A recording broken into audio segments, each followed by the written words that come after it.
राजकीय सम्मान सहित जेएनजी आन्दोलनका 9 शहीदहरूलाई यति बेला पशुपति आर्यघाटमा लगेर अन्तिम दाह संस्कार गर्ने तयारीका साथ महाराजगञ्ज स्थित टिचिङ अस्पतालबाट सबलाई निकालिसकिएको छ।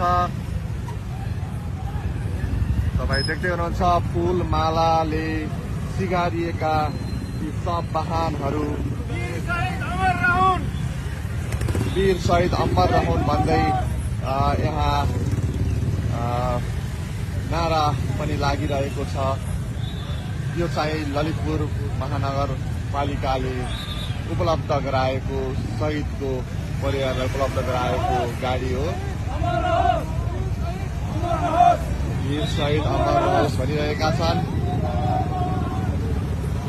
जेएनजी आन्दोलनका शहीदहरू सबै शहीदहरूको सब यहाँ नभए पनि केही शहीदहरूको व्यवस्थापन भइसकेको, केही शहीदहरूलाई गाउँतिर लगिएको छ। त्यो कारणले गर्दा 9 शहीदहरूको आज अन्तिम दाह संस्कार हुनेछ।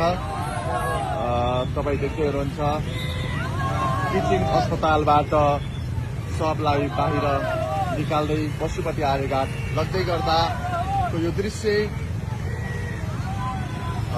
लगभग प्रत्येक गाडीमा एउटा सब राखिएको छ।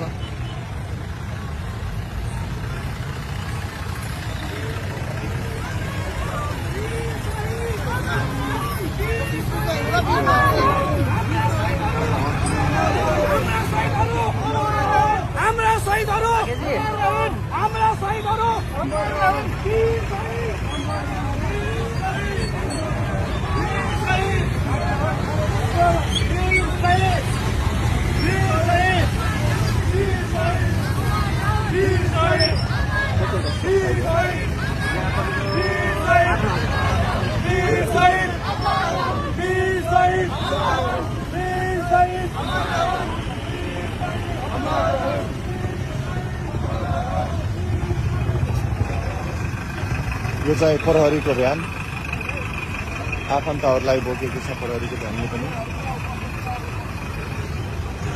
एपीएफको भ्यान पनि उपलब्ध गराइएको छ। ठूलो सुरक्षा व्यवस्था सहित राजकीय सम्मान सहित अन्तिम दाह संस्कार हुँदैछ। आज पशुपति आर्यघाटमा प्रधानमन्त्री सुशीला कार्कीको पनि उपस्थिति हुनेछ। त्यसै गरी ऊर्जा मन्त्री कुलमान घिसिङको पनि उपस्थिति हुनेछ। त्यसै गरी सुन्नमा अनुसार गृह मन्त्री पनि आउने भन्ने कुरा छ।